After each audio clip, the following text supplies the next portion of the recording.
17세의 한 소녀가 어떤 선택을 내렸을 때 그 결정이 그녀의 인생 전체를 바꿔버렸다면 어떨까요? 단 한 번의 결정이 돌이킬 수 없는 역사의 소용돌이 속으로 한 개인을 밀어넣었습니다. 1941년 겨울 경상북도의 한 작은 마을, 이곳에서 일어난 일은 그저 한 소녀의 비극적인 개인사가 아니라 우리 역사의 가장 어둡고 아픈 단면을 보여주는 사건이죠. 지독한 가난과 절망 속에서 소녀는 돈을 벌 수 있다는 말을 믿고 낯선 길을 떠나기로 결심합니다. 그것은 희망을 향한 선택처럼 보였지만 실상은 잔인한 기만이었습니다. 그날의 선택 이후 소녀는 50년이라는 긴 세월을 침묵 속에 갇혀 살아야 했습니다. 살아 돌아왔음에도 불구하고 자신이 겪은 일을 단 한마디도 꺼낼 수 없었습니다. 그 침묵은 고통의 또 다른 이름이었습니다. 이제 우리는 그 50년간의 침묵을 깨뜨리는데 얼마나 큰 용기가 필요했는지, 그리고 그 용기 있는 외침이 우리에게 무엇을 말하고 있는지 지금부터 그 이야기를 시작해 보겠습니다.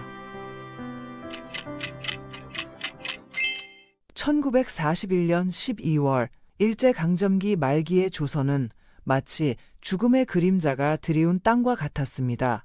17세 순자는 매일 아침 눈을 뜰 때마다 현실의 무게를 온몸으로 느껴야 했죠. 그녀는 일본식 이름 야마모토 준코로 불려야 했고, 혹여라도 학교에서 조선말을 한마디라도 하면 선생님의 무자비한 체벌이 기다리고 있었습니다. 집안 형편은 절망적이었어요. 아버지는 새벽부터 밤늦게까지 일본인이 운영하는 공장에서 노예처럼 일했지만 받는 돈은 쥐꼬리만 했습니다. 어머니는 밤새 바느질을 해서 푼돈을 벌었지만 손가락 끝이 바늘에 찔려 늘 피투성이었죠. 가장 걱정스러운 건 14세 남동생이었습니다. 몇 달째 심한 기침을 하며 점점 야위어가고 있었거든요. 의사에게 보여줄 돈도 약을 살 돈도 없었어요. 겨울은 특히 잔혹했습니다. 쌀은 배급제로 바뀌어서 제대로 먹을 수도 없었고 집세를 내지 못해 집주인이 매일같이 찾아와 독촉했죠. 추위는 뼛속까지 파고들었고 연탄을 살 돈도 없었습니다. 그러던 어느 날 깔끔한 제복을 입은 일본인 관리 2명이 조선인 통역관과 함께 순잔의 집을 찾아왔습니다.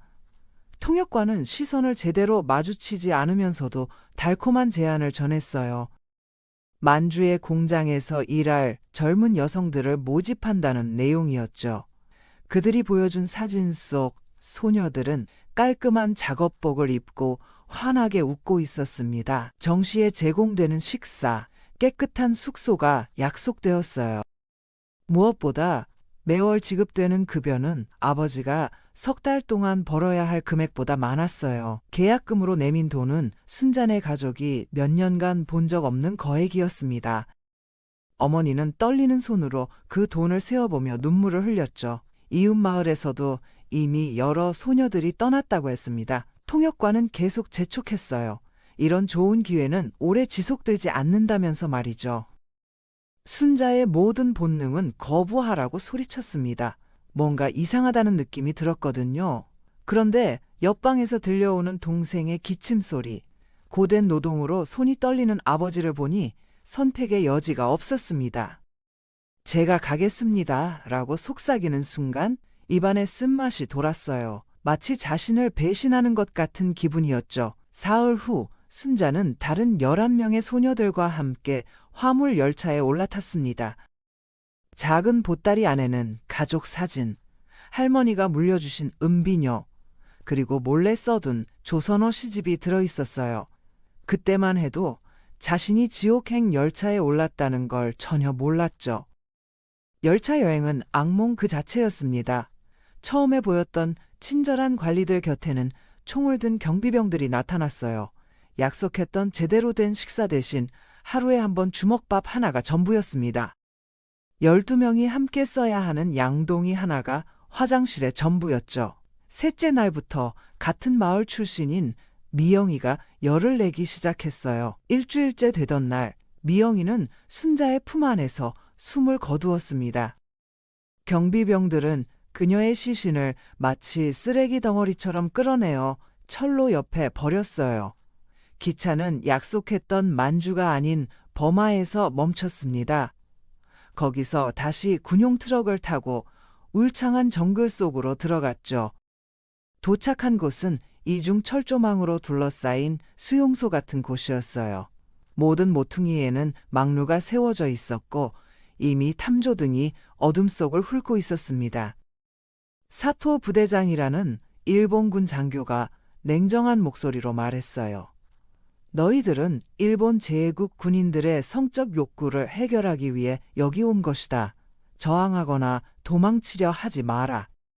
순자는 7번이라는 번호를 받았습니다. 일본식 이름 타나카 미코와 함께 말이죠. 침대 매트리스 하나와 물통 하나가 겨우 들어갈 만한 좁은 방이 그녀의 새로운 삶의 터전이 되었어요. 바로 그날 밤부터 지옥이 시작됐습니다. 첫 번째 군인은 20살 정도의 젊은이였어요. 다른 상황이었다면 선량해 보였을 얼굴이었지만 그의 눈은 공허했고 행동은 잔혹했습니다. 순자가 자신의 몸에 대해 알고 있던 모든 것이 그 순간 산산조각 났어요. 그녀는 고향 마을의 어머니 텃밭 등불 아래에서 신문을 읽으시던 아버지의 모습을 떠올리며 정신적으로 그곳으로 도피하려 했습니다. 첫 주가 끝날 무렵 순자는 47명의 군인들을 상대해야 했습니다. 그녀가 숫자를 세는 이유는 정신이 붙잡을 수 있는 뭔가가 필요했기 때문이에요. 끝없는 굴욕 속에서도 시간을 측정할 방법이 필요했거든요.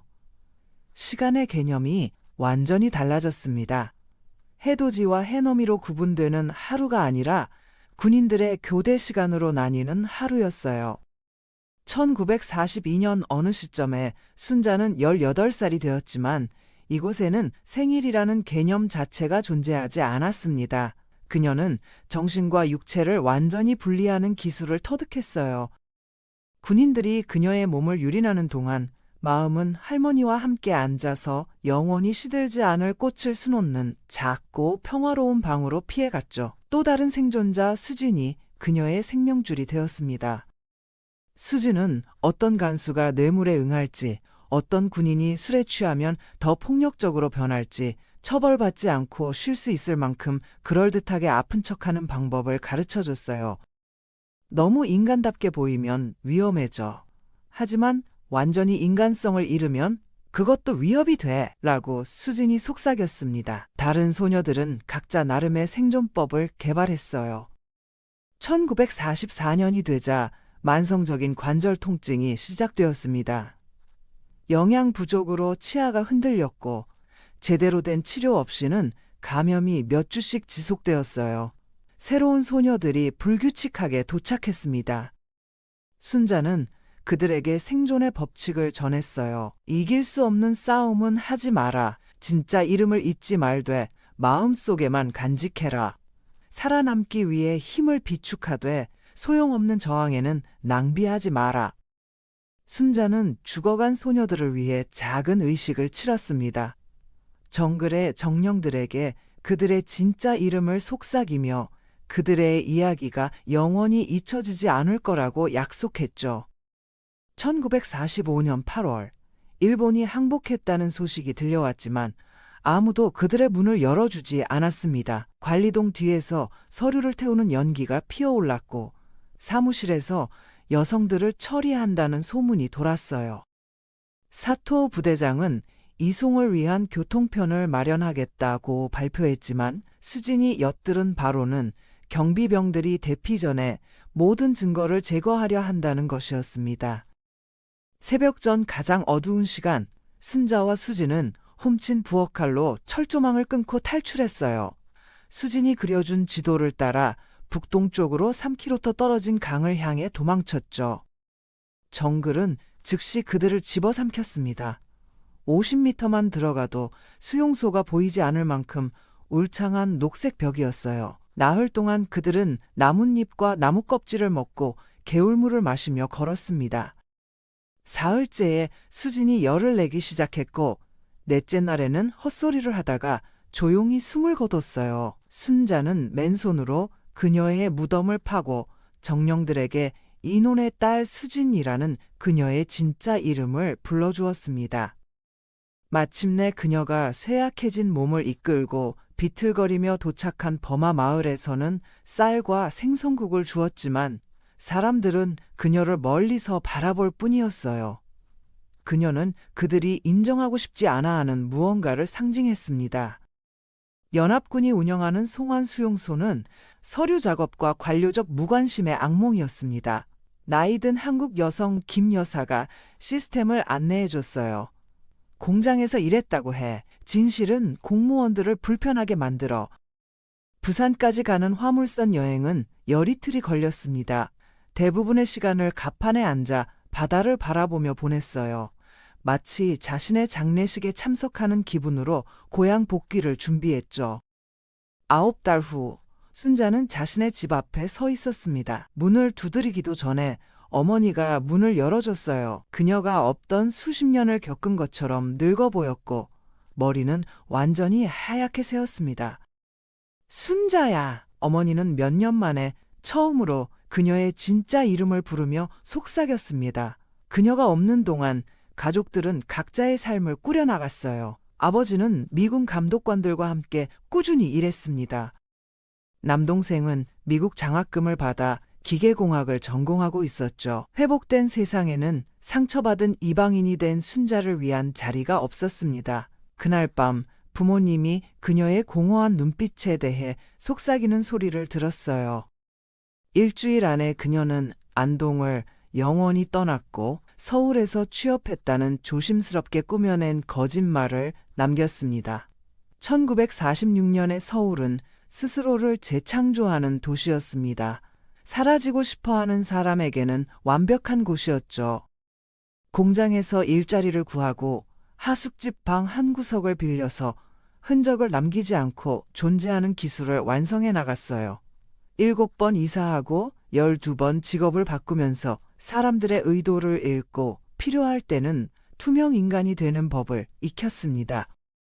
그러다 한국 전쟁이 열병처럼 찾아왔습니다. 중국군, 북한군, 미군 모두 순자 같은 여성에게는 잠재적 위협이었어요. 도시를 지나가는 군대를 감지하고 그들이 지나갈 때까지 사라지는 법을 배웠죠.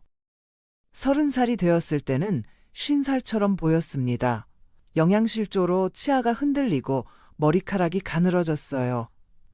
만성 감염으로 생식기관이 심각하게 손상되어 뒷골목 의사는 그것을 전쟁 후유증이라고 불렀습니다. 때로는 이것이 상실처럼 느껴졌어요. 전통적인 삶의 방식이 은신처를 제공했을지도 모르거든요. 하지만 대부분은 자비처럼 느껴졌습니다. 순자는 전문 재봉사가 되었고 열심히 책을 읽었어요. 50살이 되어서야 그 일이 일어나기 전에 산 세월보다 그것을 숨기며 산 세월이 더 길다는 걸 깨달았습니다. 침묵이 자신에게 일어난 일을 존중하는 것인지 아니면 또 다른 형태의 감금인지 의문이 들기 시작했어요. 1980년대에 한국이 민주화되면서 학생들은 거리에서 시위했고 기자들은 금기시된 주제들을 조사하기 시작했습니다. 그녀를 보호하던 강제적 침묵이 안전함보다는 질식감처럼 느껴지기 시작했어요. 1990년에 윤정옥 교수가 위안부에 대한 연구를 하고 있다는 신문 기사를 읽었습니다. 드디어 자신의 경험에 이름을 붙여줄 학술적 용어를 찾은 거였어요. 교수는 생존자들의 증언이 필요하다고 했습니다. 석 달 동안 17번의 초안을 쓴 후 증언이 담긴 편지를 우편으로 보냈습니다. 3주 후 그들은 연민과 전문성이 담긴 답장을 보내왔어요. 순자는 작은 아파트에서 연구자들에게 조각조각 이야기를 들려주었습니다. 역사적 맥락을 이해하고 수치가 아닌 증거로서 자신의 경험을 소중히 여기게 되었죠. 1991년 8월 14일 순자는 다른 12명의 생존자들과 함께 일본 대사관 앞에 서 있었습니다. 대부분은 신분 노출을 막기 위해 가면을 썼지만 순자는 얼굴을 드러내기로 결심했어요. 50년간 숨어 살았으니 이제는 보이고 싶었거든요. 김학순이 최초로 공개 증언을 했습니다. 그녀가 말을 마치자 순자가 앞으로 나섰어요. 제 이름은 김순자입니다. 1941년 이후 처음으로 실명을 공개하며 말씀드립니다. 저를 끌고 갔을 때 저는 17살이었습니다. 목소리는 떨렸지만 한 문장씩 말할 때마다 더 강해졌어요. 국가가 조직한 성노예 제도가 전쟁 무기로 사용되어 수십만 명의 삶을 파괴한 범죄였다고 설명했습니다. 우리는 꿈과 가족, 미래가 있던 아이들이었습니다. 당신들은 그 모든 걸 빼앗고 역사에서 우리를 지우려 했어요. 반응은 즉각적이고 압도적이었습니다. 여성단체와 개인들의 지지 편지가 쏟아졌어요. 하지만 비판도 함께 왔어요. 익명의 사람들이 그녀의 동기를 의심했고 침묵으로 품위를 지키라는 편지들도 받았습니다. 1992년 2월 8일 순자는 현재 매주 수요일마다 열리는 시위에 처음 참여했습니다. 정기적인 참여자이자 증언자가 되어 한국과 국제사회 의식의 한 부분이 되었습니다. 전 세계 대학교, UN, 의회에서 연설했죠. 일본은 부분적 인정은 했지만 법적 책임은 회피했습니다. 정부 배상이 아닌 민간 자선 형태의 아시아 여성기금을 통해 위로금을 제공했어요. 순자는 다른 생존자들과 함께 이런 지급을 거부했습니다. 우리는 자선이 아니라 범죄 인정과 책임을 원합니다. 90살이 된 지금 지난 20년간의 운동을 돌아봅니다. 법적 목표는 아직 달성되지 않았어요. 일본은 책임을 인정하지 않았고 적절한 배상도 하지 않았습니다. 하지만 문화적 변화는 부인할 수 없었죠. 위안부 문제는 이제 역사의식의 일부가 되었고 그들의 증언은 후세를 위해 보존되었습니다. 박물관, 기념관, 교육 프로그램을 통해 공개한 역사가 살아남을 수 있게 되었어요. 대학 강의에서는 위안부 제도를 조직적 성폭력과 역사 정의의 사례로 다루고 있습니다. 침묵을 깨기로 한 그녀의 결정은 전 세계 다른 생존자들에게 영감을 주어 각자의 목소리를 찾게 했죠. 위안부였던 할머니는 생애 마지막 해에 찾아오는 친척들에게 이야기를 전해줍니다. 모든 사람은 침묵과 진실 사이에서 선택해야 하는 순간을 맞게 됩니다.